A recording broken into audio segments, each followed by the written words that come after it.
morning, Algonquin. Please stand for the Pledge of Allegiance and remain standing for a moment of silence. I pledge allegiance to the flag of the United States of America and to the republic for which it stands, one nation, under God, indivisible, with liberty and justice for all. Good Wednesday morning, Algonquin. We kick things off recognizing that we have a new member of the crew joining us today. We got Dr. Rode in the house. Dr. Rode, how you doing? I'm doing very well. Thank you, Principal Messia. And I'm very excited to be joining the staff here at Algonquin Middle School. I look forward to being your assistant principal and getting to know all of you. I like to play guitar. I have a wife and 3 kids, one of whom is in middle school. And so I'm really looking forward to being a part of the Algonquin family. That's great. We're excited to have you here, Dr. Rode. You're going to be a great addition to the crew. We got you moved in the other day in the main office, and we're glad to have you on the morning announcements today. So thanks for being here.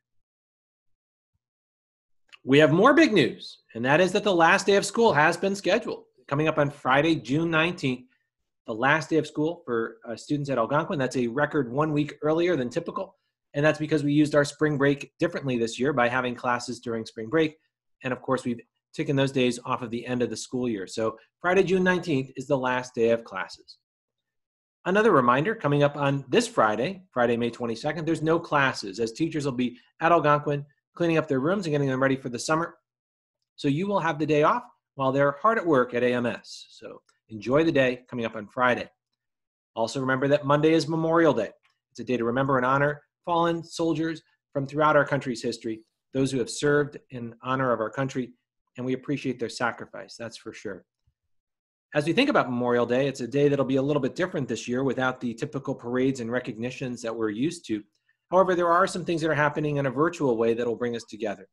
One of those is the Memorial Day wreath-laying ceremony that'll happen at the Saratoga National Cemetery. That can be viewed on Saturday morning at 9 a.m. by clicking on their Facebook webpage link. Coming up tomorrow, it's Throwback Thursday. And this Throwback Thursday comes to us as a request from a high school student who's been tuning into the morning announcements. And they asked to see this video one more time as they remember it very fondly from their middle school years. So we'll check out that Throwback Thursday coming up tomorrow. Also a reminder about our special writing opportunity for students at AMS. We have an essay competition that's going on where you can write between 500 and 700 words about life in quarantine being the theme. You have a chance to win $50. And you can see your ELA Google Classroom for more information. The deadline is coming up on Tuesday. Submit those essays to Miss McGill at mcgille@apcsd.org. We want to thank Pookie's Fabrics for sponsoring this great opportunity for our students. All right. Hey, Algonquin, what you reading? One student is reading Amulet. It's an exciting graphic novel with lots of adventure, full of color images, and part of a series. So after the tragic death of their father, Emily and Navin move with their mother to the home of her deceased great-grandfather. But unfortunately, before long, some creature lures their mother through a room in the basement and eventually leads the kids on an exciting adventure. Poor choice by mom, but great story nonetheless. If you like this, you can also check out other editions in the Amulet series, all available on Sora. So check these books out on your Chromebook or on your phone. Next up, we have the Plastics Problems podcast series from a current global issue student. Let's check it out. Hello, everyone. My name is Simone Schwartz-Eise, and this is The Truth About Plastic. Today's episode will focus on the facts and statistics about our planet and how plastics are affecting it, progress made by countries in the world, and ways we can all help address this global issue. Did you know that only 9% of the world recycles? Shocking, right? This also means that 70% of our discarded plastic ends up in landfills. Landfills, some of which are in our oceans. The plastic that is dumped into our oceans just ends up right back on your plate, in your fish, salt, and your tap water. At this rate, in 2050, our oceans will be filled with more plastic than fish. The start of creating plastics began in the early 1900s, but using plastic became more popular in America in the 60s. And ever since then, plastic is used all over the US every day. The amount of plastic ever produced is about 8.3 billion metric tons. This amount can be spread across the whole state of California. You use disposable plastic all the time and probably don't even notice. Things like your plastic shopping bags, the utensils from your takeout meals, and the plastic water bottles you drink out of. Seeing what could soon happen to our planet if we keep using and disposing of plastics, a few countries have begun to do their part to slow the pollution of our planet. Scotland charges people to buy plastic bags at the grocery stores, 5 cents per bag.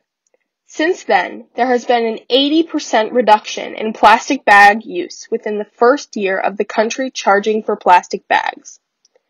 Barbados has banned single-use plastics and now has begun to expand to plastic shopping bags as well. Many states in the U.S. have begun to ban all plastic bags in stores.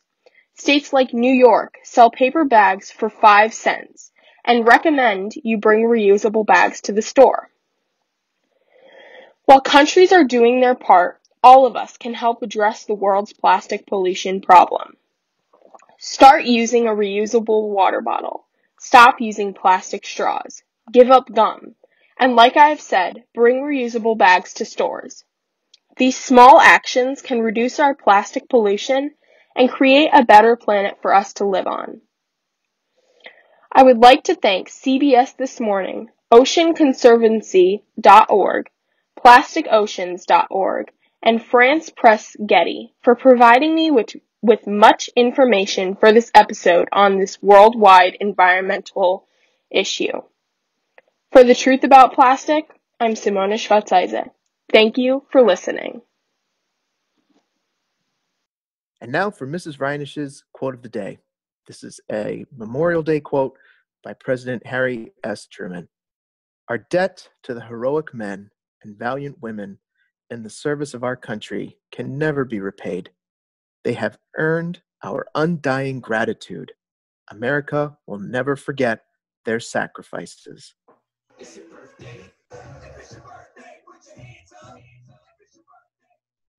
Well, we have some happy birthdays to go out. None today, but coming up on Thursday, Morgan, Reese, Blake, and Mrs. Reinish. Friday, we have Delaney and Miss Goodermo. Saturday, Tommy. Sunday, Ava. And coming up on Monday, Lindsay, Sophia, Julia, and Miss Mason. Guys, we hope you have a wonderful birthday coming up in the days ahead. Copy and a warrior today. Our military service members as they protect and defend our country and our freedoms. We appreciate all that they do on this Memorial Day weekend. And remember, a school is not just a place. Make it a great day, warriors. But before we go, we have our One School, One Book program with Mrs. McGill. Good morning, AMS, and welcome to our One Book, One School posted reboot. Wow, are things really heating up? This is no doubt a war, as most of you agreed to in our poll question. Thank you to all of those that participated. In Chapter 13, we see that Bench has been replaced by Rose in the Dungeons and Dragons contest, much to the surprise of Dee Dee and Frost. Wolf, on the other hand, is not at all surprised that Rose had joined the team. Frost is surprised once again at the end of the chapter to find out that his best friend Bench had lied to him. In The Quiet, the reader realizes quickly that school has become anything but quiet. The sticky note war has taken over the school, and to say some of the notes are vicious is putting things mildly. Rose and Wolf are prime targets of these vicious notes, and the teachers at the school are getting pretty fed up. Things are really beginning to escalate. The chapter closes with Frost once again reliving his parents' relationship pre- and post-divorce, and his realizing just how much his friendship with Bench has changed. This week's challenge is twofold. The first challenge is to read 3 chapters this week. You heard me. That's correct. 3 chapters. Chapter 15, The Author, Chapter 16, The Bet, and Chapter 17, The Run. After reading The Run, fill in the Google form to answer the question, does Rose running the gauntlet actually solve anything?